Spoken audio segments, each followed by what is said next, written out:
Hello friends, आज हम लोग सीटेट में ईवीएस का ऑनलाइन पेपर में 21 दिसंबर 2021 का क्वेश्चन हम लोग देखेंगे। पेपर 1 में है ईवीएस का क्वेश्चन और पहला क्वेश्चन हम लोग देखेंगे क्वेश्चन नंबर 61। नीचे दी गई सूची पर विचार कीजिए। झील, झरना, तालाब, पहाड़ी, नदी। उपरोक्त सूची में से इनमें से भिन्न कौन सा है? तो ये आपका एक रीजनिंग टाइप का क्वेश्चन हो गया। जैसे झील है, झरना है, झील है, झरना है, इससे क्या है, पानी मतलब बहता हुआ फ्लो होता है, ये जल का स्रोत है। तालाब में भी जल अस्थिर रहता है, लेकिन पहाड़ जो है ये जल का स्रोत नहीं है। और इसमें से भिन्न अगर कहें तो एक पहाड़ है जो इससे भिन्न है। तो ऑप्शन आपका डी हो गया, चौथा ऑप्शन हो गया आपका सही आंसर। अब हम लोग नेक्स्ट क्वेश्चन में चलते हैं। 62 में कह रहा है कि निम्नलिखित कथनों पर विचार कीजिए। ये कह रहा है गुजरात के लोग दाल के साथ चपाती खाते हैं और दाल में शक्कर डालते हैं। दूसरा बी कह रहा है केरल में अधिकतर लोग किसी भी करी के साथ टैपियोका खाते हैं। टैपियोका के बारे हम लोग इससे पहले स्टडी किए थे, इससे पहले चर्चा किए थे, ठीक है, जो केरल का एक प्रमुख फसल है। तो केरल के अधिकतर लोग किसी भी करी के साथ टैपियोका खाते हैं। सी में कह रहा है कश्मीर के लोग नारियल के तेल में बनी समुद्र की मछली खाते हैं।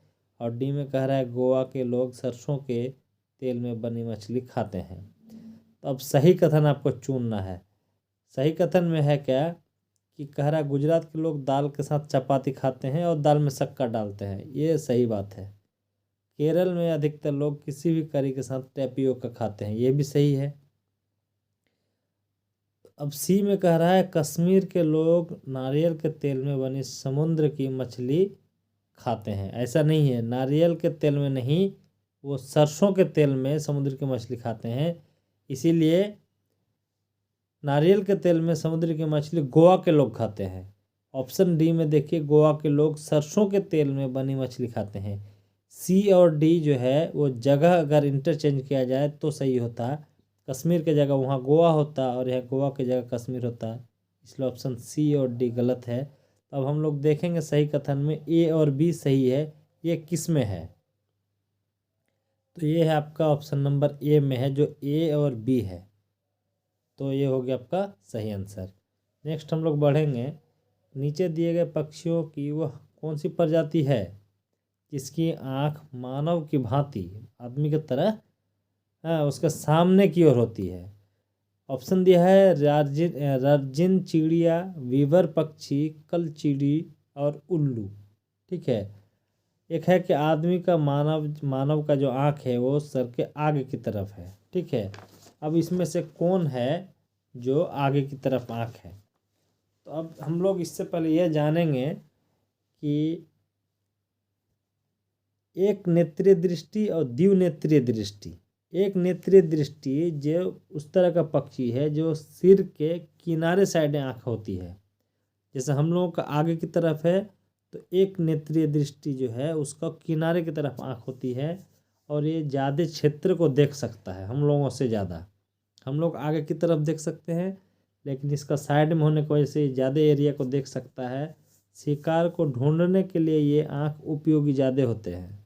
इधर उधर देखने में सिर हिलाने की इसको ज़रूरत नहीं पड़ती है और हमसे ये 4 गुना अधिक देख भी सकता है एक नेत्रीय दृष्टि में। और मानव नेत्र जो है ये आपका द्विनेत्रीय दृष्टि है, जिसमें क्या है, सिर को आगे की तरफ आगे पीछे हिलाना होता है, घुमाना होता है, ठीक है। द्विदृष्टि में उल्लू, कौवा, बतख, एग्जाम्पल याद कीजिए। हम लोगों की तरह क्या है, मानव की तरह उल्लू, कौवा, बतख, मोर, कोकिला, तोता, कबूतर, ये द्विनेत्रीय दृष्टि है जो सिर के आगे की तरफ होता है। तो ऑप्शन में हमको कह रहा है कि आदमी की तरह, तो उल्लू हो गया द्विनेत्रीय दृष्टि जो सिर के आगे की तरफ है। बाकी जो एक नेत्रीय दृष्टि है वो है आपका क्या, जो सिर के साइड में आंखें होती है उसका। चील है, बाज है, गिद्ध है। तो ये सब जो है हम लोगों से 4 गुना ज़्यादा एरिया दूर तक देख भी सकता है। तो इसका ऑप्शन हो गया आंसर डी में। नेक्स्ट क्वेश्चन कह रहा है स्थानों के साथ उस क्षेत्र के गांवों के सामान्य घरों के सही विवरण का मिलान कीजिए। सबसे पहले मोलान गांव असम में है। तो इसमें हम लोग देखेंगे, ये हमको पहले जानना जरूरी है कि असम में जो लोग घर बनाते हैं वो किस तरह का घर बनाते हैं। तो असम में जो है ऊंचा बांस के खंभों से बना फर्श जो 3 से 4 मीटर ऊंचा होता है। तो बांस के खंभों पर 3 से 4 मीटर ऊंचाई पर बने होते हैं, इसीलिए इसका हम लोग मिलान करेंगे तो ए में हो गया आपका 3। अब लद्दाख में कैसा है कि मिट्टी और चूने की जो ढकी दीवारें हैं उस पर पत्थर या लकड़ी के फर्श और सपाट लकड़ी की छतें होती है। तो क्या है लद्दाख में कि मिट्टी की मोटी दीवारें जिनकी छत मिट्टी और चूने से पुती पत्थर की दीवारें, लकड़ी के फर्श और लकड़ी के मरम्मत समतल छतें होती है। तो ये हो गया आपका लद्दाख ऑप्शन ए का, बी का हो गया 4 में। अब मनाली में कैसा है, पत्थर या लकड़ी से बनी तिरछी छतें हैं। तिरछी छत कहाँ पे है, कौन सा ऑप्शन में है ये देखिए हम लोग। तो हो गया आपका मनाली के लिए सी का हो गया 5 में। और राजस्थान में क्या है कि कटीली झाड़ियों की छतों पर मोटी, ठीक है, मैली दीवारें। तो आपका हो गया डी ऑप्शन ए में। तो अब हम लोग इसमें देखते हैं कि ये किस में किससे मैच कर रहा है, ठीक है। तो ये हम लोग देख रहे हैं ऑप्शन नंबर डी में। देखिए जो ए को 3 में मिलान करना है, इसका ऑप्शन नंबर डी बहुत नीचे चला गया है। ए को 3 में मिलान करना और बी को 4 में। तो ये हो गया आपका सही आंसर, ठीक है। अब हम लोग आगे बढ़ते हैं। हाथियों के विषय में पूछ रहा है, बता रहा है, उस पर विचार कीजिए। हाथियों के विषय में नीचे दिए कथनों पर विचार कीजिए। हाथी एक साथ समूह, जिसे झुंड कहते हैं, में रहते हैं। मतलब हाथी झुंड में रहते हैं। अब कह रहा है कि हाथियों के झुंड में केवल हाथिनियां और बच्चे ही रहते हैं। सी में कह रहा है हाथियों के झुंड में कितनी भी हाथियां अपने बच्चों के साथ रह सकती है, मतलब उसका कोई संख्या का लिमिट नहीं है। और डी में कह रहा है 4 से 5 वर्ष की आयु तक होने तक की झुंड में रह सकते हैं, उसके बाद वो अपना झुंड छोड़कर हाथियों के झुंडों में सम्मिलित हो जाते हैं।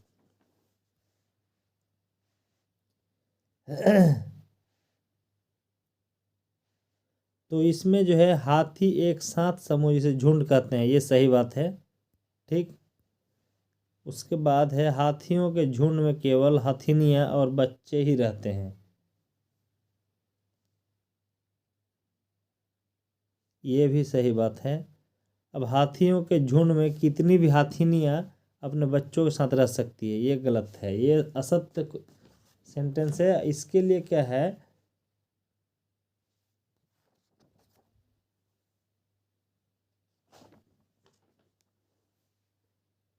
झुंड में केवल 10 से 12 हाथी ही रह सकता है, ठीक है। ऑप्शन डी कह रहा है हाथी 4 से 5 वर्ष की आयु होने तक ही झुंड में रह सकते, उसके बाद नहीं, झुंड छोड़ देते हैं। तो ये भी गलत है, कोई नर झुंड समूह होता ही नहीं है, झुंड नर हाथी झुंड बनाता ही नहीं है। तो इसमें ऑप्शन ए और बी सही है। तो ये किस में है, तो ऑप्शन नंबर 3 में है, ए और बी सही स्टेटमेंट है।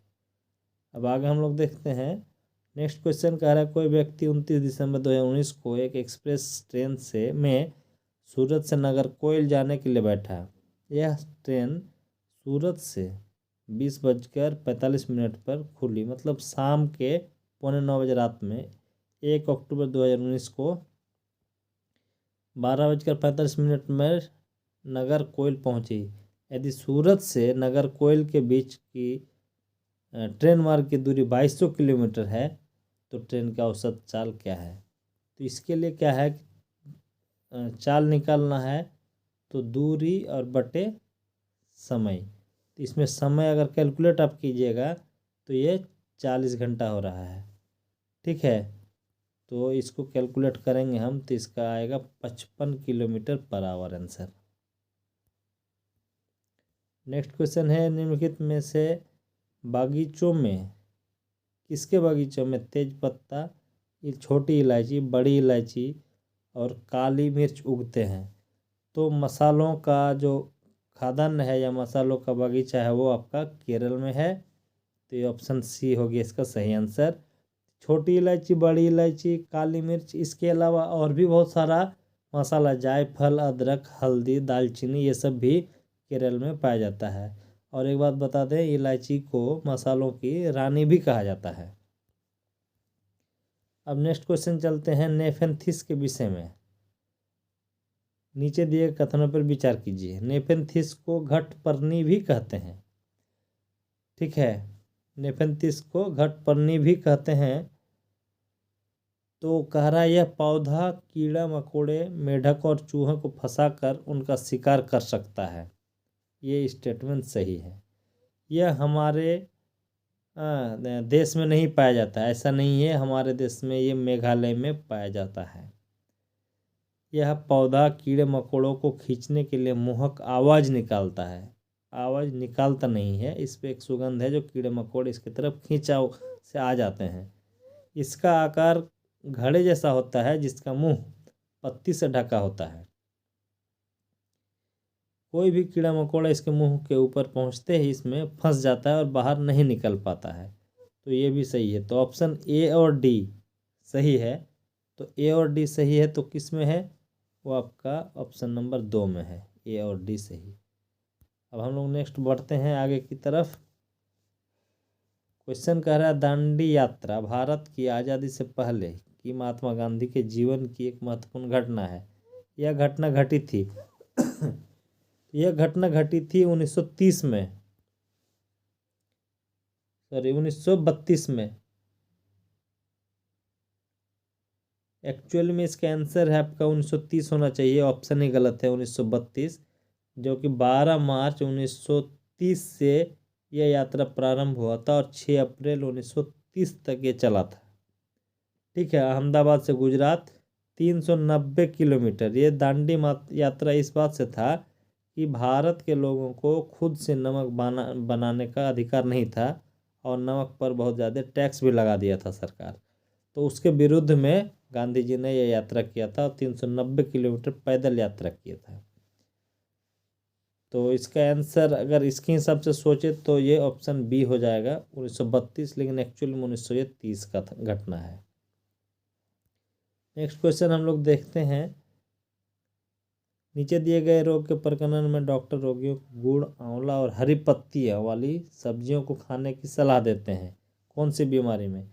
ऑप्शन देखें, मियादी बुखार, ये बुखार टाइप का है। ठीक है, तो इसके लिए ऑप्शन हमको दिया है क्या कि गुड़, आंवला और हरी पत्तियां वाली सब्जी। तो इसमें क्या है कि तीनों ऐसा चीज़ है जिसमें आयरन पाया जाता है। ऑप्शन बी में देखें तो ये एनीमिया जो है, जो आयरन की कमी की वजह से ये बीमारी होता है। और ये तीनों चीज़ जो खाने का है इसमें प्रचुर मात्रा में आयरन पाया जाता है। तो ऑप्शन बी आपका सही आंसर हो जाएगा। नेक्स्ट क्वेश्चन हम लोग देखते हैं माउंट एवरेस्ट के बारे में। निम्नलिखित कथनों पर विचार करें। यह हमारे देश का भाग है। ये तो पहली बात है कि ये गलत है, हमारे देश का भाग नहीं है। तिब्बत, चीन, ठीक है, और आपका नेपाल, ये सब कुछ एरिया में ये माउंट एवरेस्ट है। इसकी ऊंचाई 8,900 मीटर है। हालांकि एग्जैक्ट आंसर ये भी नहीं है, 8,848 मीटर है। बछेंद्री पाल इस पर्वत की चोटी पर कदम रखने वाली भारत की पहली महिला बन गई। ये सही है। इस पर्वत की चोटी पर हमारे देश का राष्ट्रीय ध्वज 23 मई 1994 को दोपहर को गाड़ा गया था। ये गलत है क्योंकि ये हुआ था 29 मई, ठीक है, और 1953 में 1953 में ये हुआ था। तो ऑप्शन जो है आपका सी मिला, सिर्फ सी मिला, लेकिन ऑप्शन में जो बी और सी है ये इस आंसर की तरफ इशारा कर रहा है, क्योंकि बी में भी एग्जैक्ट डाटा नहीं दिया है। 8,848 मीटर पॉइंट समथिंग मीटर में है। तो ऑप्शन बी और सी इस क्वेश्चन के हिसाब से आंसर हो सकता है, क्योंकि केवल सी इसमें सही है, जो कि किसी ऑप्शन में इस तरह का नहीं है। नेक्स्ट हम लोग बढ़ते हैं। कह रहा है एक डॉक्टर है, इसका डायरेक्शन आप अगर देखिएगा तो इसका डायरेक्शन अगर इस तरह का बन सकता है, हम आपको डायरेक्ट बता देते हैं। एक्स में कह रहा है डॉक्टर का घर है, वो पहले ए की तरफ पूरब की तरफ गया, फिर वो आपका है दक्षिण की तरफ 400 मीटर गया, फिर वो कुछ दूरी सी तक पहुंचा, ठीक है, सी तक पहुंचा, और फिर वो कुछ पूर्व की तरफ गया, उत्तर की तरफ। अब ये पहुंचा वाई, डॉक्टर हॉस्पिटल पहुंचा, तो वाई से एक्स का दूरी डायरेक्शन है क्या, उत्तर और पश्चिम। ये आपका सही आंसर है। वाई के सापेक्ष में एक्स का दिशा तो उत्तर पश्चिम, ऑप्शन में देखेंगे उत्तर पश्चिम ऑप्शन नंबर 2 में है। चलिए आगे बढ़ते हैं। रेगिस्तान ओक नामक पेड़ के बारे में कौन सा कथन सही नहीं है?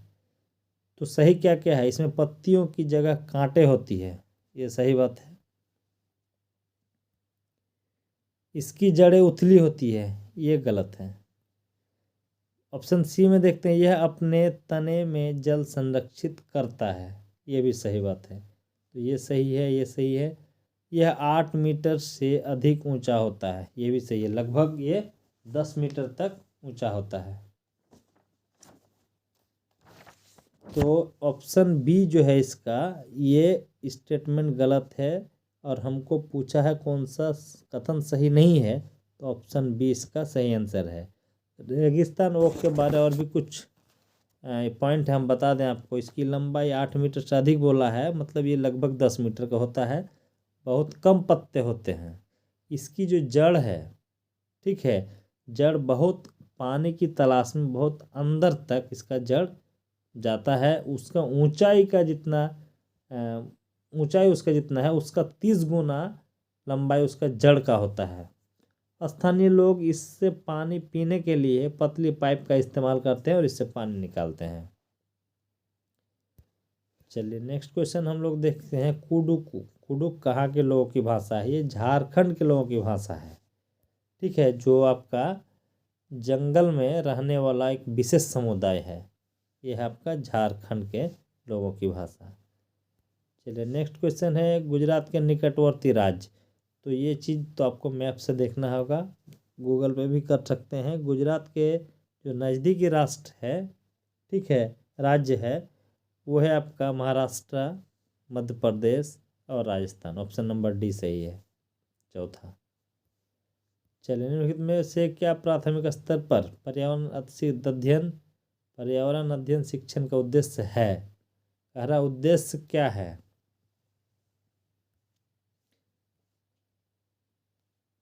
तो पर्यावरणीय मुद्दों पर जागरूकता का विकास करना।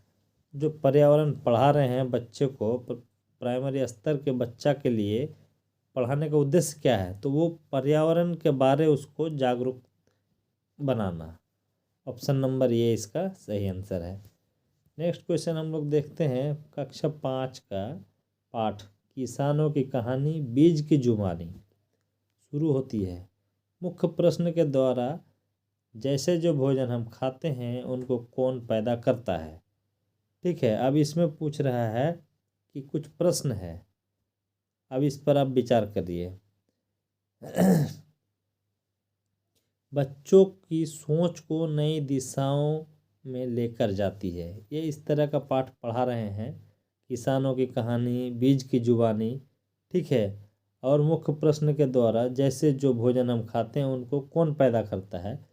तो ये बच्चे से जब पूछते हैं तो ये बच्चे का जो सोच की दिशा है वो नई दिशा की ओर जाती है।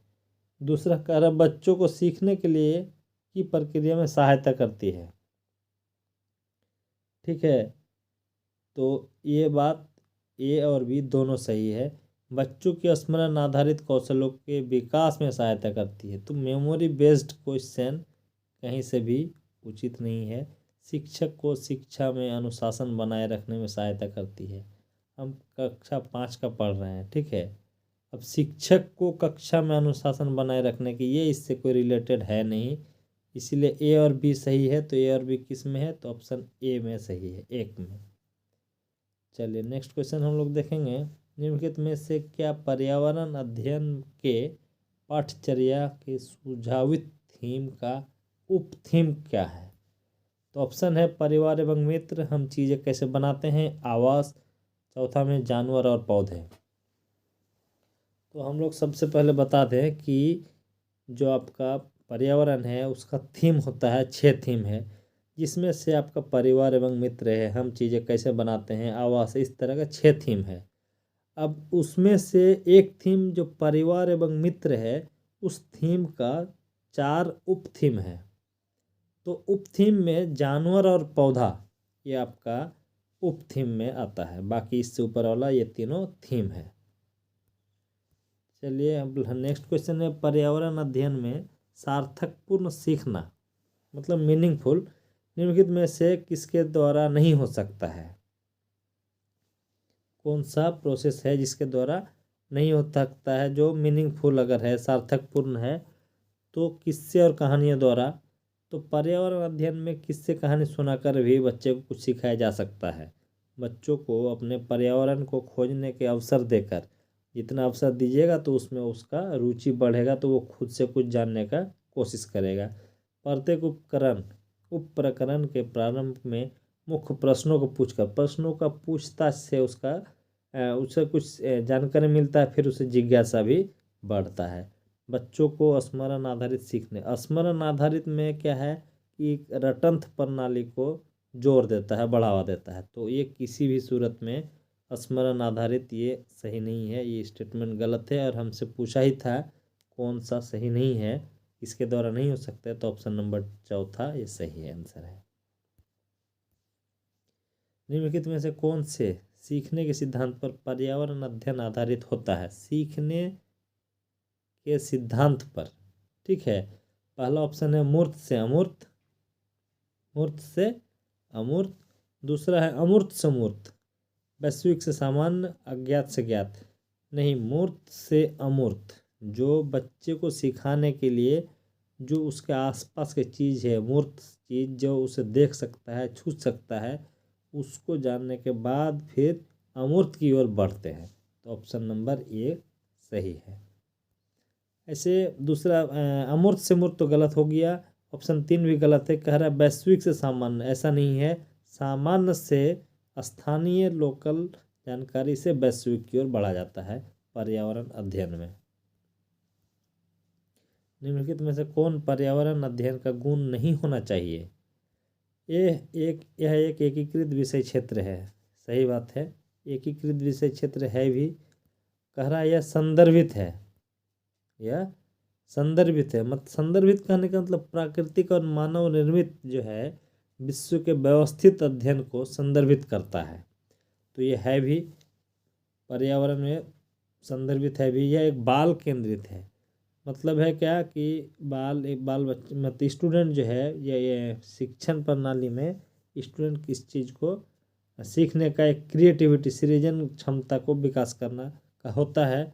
और एक कह रहा है कि यह एक विषय क्षेत्र है, जैसे कोई और सब्जेक्ट की तरह पर्यावरण को एक विषय क्षेत्र मानना उचित नहीं है। तो ये इसका गुण नहीं होना चाहिए। ऑप्शन नंबर चौथा इसका सही आंसर है। नेक्स्ट, भोजन किस प्रकार से खराब होता है, इससे संबंधित प्रयोग के संचालन में एक पर्यावरण अध्ययन का शिक्षक बच्चों की सहायता करता है। निम्नलिखित में से इस प्रयोग में प्रक्रिया आधारित सीखने के उद्देश्य नहीं होगा। कह रहा है कि भोजन खराब किस प्रकार से खराब होता है और इसे खराब होने से कैसे बचाया जा सकता है। संचालन में ये इसको बच्चे को कौन सा तकनीक से सहायता मिल सकता है? कह रहा है कि अवलोकन और सूचना दर्ज करना। दूसरा कह रहा है विश्लेषण करना। तीसरा प्रयोग करना। चौथा स्मरण करना। तो इसका ऑब्वियस बात है कि स्मरण करना ये कहीं से भी उचित नहीं है। मेमोरी बेस्ड मेमोराइज ये ऑप्शन नहीं हो सकता है। तो हमसे पूछा था कौन सा तकनीक नहीं होना चाहिए, तो ये स्मरण करना, ये सही नहीं है। नेक्स्ट क्वेश्चन है, निम्नलिखित में से क्या पर्यावरण अध्ययन में बच्चों के लिए ज्ञान की रचना के लिए प्रभावशाली संसाधन नहीं होगा? कौन सा नहीं होगा प्रभावशाली संसाधन अध्ययन के लिए? तो वास्तविक जीवन की घटना, वास्तविक जीवन की घटना को वो रिलेट करेगा, देखेगा, समझेगा, तो वो एक प्रभावशाली संसाधन हुआ भी। समुदाय सदस्य, समुदाय सदस्य से भी वो बहुत कुछ सीख सकता है।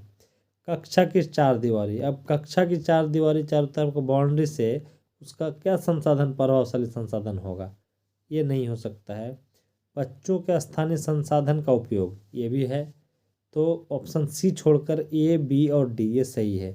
तो ए, बी, डी किस में है? तो ऑप्शन चौथा में है, ए, बी, डी ये सही है।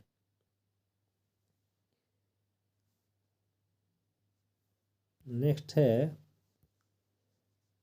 निम्नलिखित में से कौन सी युक्त या युक्तियों के द्वारा कक्षा 5 के उप विषय बोलती इमारतें एक पर्यावरण अध्ययन के शिक्षक के द्वारा अर्थपूर्ण तरीके से संपादित की जा सकती है? मानचित्र और चित्र, दूसरा ऑप्शन है व्याख्यान और चर्चा, तीसरा ऑप्शन है सर्वे के संचालन उपरांत उस पर चर्चा, और चौथा है बच्चों को नारे लिखने को कहना। तो मानचित्र और चित्र तो सीखने का सामग्री है भी, तो ये सही है। व्याख्यान और चर्चा, चर्चा से कुछ सीख होगा, लेकिन सर्वे के संचालन उपरांत उस पर चर्चा, ये आपका ये भी सही है। एक मिनट,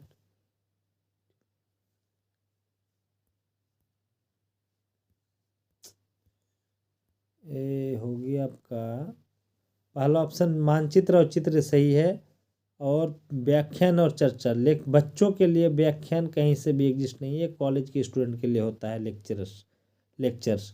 तीसरा है सर्वे के संचालन उपरांत उस पर चर्चा, हाँ चर्चा होगा उस सर्वे के डाटा पर, तो इससे भी उसका सीखने का शिक्षण उसको प्रभावशाली होगा, अर्थपूर्ण होगा। और फिर नारा लिखने को कहना, ये कहीं से भी एग्जिस्ट नहीं कर रहा है कि इससे एक अर्थपूर्ण शिक्षण होगा। इसलिए ऑप्शन ए और सी जो है पहला ऑप्शन एक में है, ये इसका सही आंसर है। बच्चों के सीखने की प्रगति के वर्णन अभिलेख आधारित है, तो इसका वर्णन अभिलेख आधारित जो है ये आपका अवलोकन तकनीक पर आधारित है। क्या है? अवलोकन तकनीक पर आधारित है। नेक्स्ट क्वेश्चन है, CCE के अनुसार, मतलब सतत एवं व्यापक मूल्यांकन जो है के अनुसार पर्यावरण अध्ययन में स्व आकलन संबंधित है। तो स्व आकलन संबंधित किसके है? आपका सीखने के समान आकलन को स्व आकलन कहा जाएगा। ये आपका स्व आकलन संबंधित है सीखने के समान आकलन को। अब कह रहा बच्चों के सीखने की प्रगति को आंकने के लिए शिक्षकों के द्वारा अक्सर पोर्टफोलियो का उपयोग किया जाता है। पोर्टफोलियो है क्या या फिर क्या चीज़ है? ऑप्शन ए में कह रहा है बच्चों के सीखने की प्रगति का एक संचयी अभिलेख, मतलब एक रिकॉर्ड रखा जाता है जो बच्चे के प्रगति का, ये सही बात है, बच्चों द्वारा अपने कार्यों को प्रदर्शित करने में समर्थ बनता है। तो ये भी सही है। सी में कह रहा है सिर्फ एक वर्ष में बच्चों के स्कूल में उसकी उपस्थिति से संबंधित एक कथन है, तो ये उसका अटेंडेंस रिकॉर्ड देखने के लिए ये नहीं है। बच्चों को सीखने और आकलन में सक्रिय भागीदारी बनाने में ये समर्थ करता है, ये भी सही है। तो ऑप्शन ए, बी और डी सही है, सी को छोड़कर। उपस्थिति से संबंधित ये नहीं है आपका पोर्टफोलियो में। पोर्टफोलियो में क्या है कि उसका रिकॉर्ड, बिहेवियर, सारा चीज़ को देख के उसका ये किया जाता है, स्टोर किया जाता है। तो ऑप्शन नंबर डी इसका हो गया सही आंसर, चौथा। अब नेक्स्ट है आपका पर्यावरण अध्ययन के बच्चों के लिए संवेदनशील मुद्दे जैसे लिंग भेद का अर्थपूर्ण संपादन किया जा सकता है। तो बच्चों के मध्य बातचीत का संचालन करके, व्याख्यान का आयोजन करके, व्याख्यान के पश्चात चर्चा का आयोजन करके, प्रदर्शनी का आयोजन करके। कह रहा लिंग भेद का अर्थपूर्ण संपादन, इसके लिए जो है चर्चा करके बच्चों के मध्य बातचीत का संचालन करेंगे। ठीक है, उस पर जो है भेदभाव ना हो और उससे मतलब एक संवेदनशील ये मुद्दा जुड़ा हो, इसके लिए आपका बातचीत का संचालन करेंगे। अब एक क्वेश्चन है, निम्नलिखित में से कौन पर्यावरण अध्ययन में बच्चों के आकलन के लिए सबसे कम उपयुक्त है। अब बच्चे को आकलन करना है तो सबसे कम उपयुक्त कह रहा है बंद उत्तर वाले प्रश्न, मुक्त उत्तर वाले प्रश्न, विस्तारित प्रश्न, सृजनात्मक प्रश्न। तो बंद उत्तर वाले प्रश्न जिसका आंसर बहुत शॉर्ट में हो, यस या नो के आसपास में आंसर हो, वो आपका बंद उत्तर ही है। तो उसमें क्या है कि बच्चे का जो आकलन है वो आपका सामूहिक मतलब चौमुखी आकलन नहीं हो सकता है। अगर मुक्त उत्तर वाले प्रश्न पूछेंगे तो उसको वो चिंतन के तहत आंसर देगा, तो उसका क्रिएटिविटी बढ़ेगा। इसलिए बंद उत्तर वाले प्रश्न से बच्चों का चारों तरफ का विकास का आकलन नहीं किया जा सकता है, ये कम उपयुक्त है।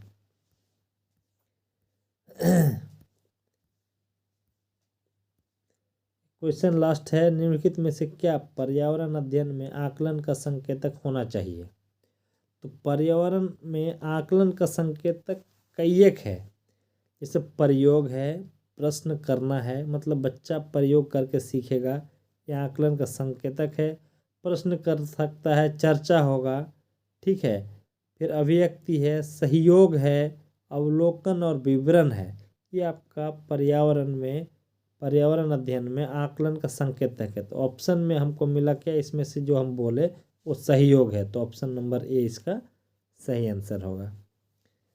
तो ये हम लोग देख लिए 21 दिसंबर 2021 का ईवीएस का क्वेश्चन, और क्वेश्चन इसी तरह से नेक्स्ट भी आएगा ही, क्योंकि यही बेस्ड है। अगर इसको आप अच्छे से स्टडी कर लिए, समझ विकसित हो गया, तो अगर एग्जैक्ट ये नहीं भी आता है तो इसके आसपास जो भी क्वेश्चन होगा वो आपसे इजीली बन जाएगा। और उम्मीद करते हैं आप सभी को समझ में आया होगा।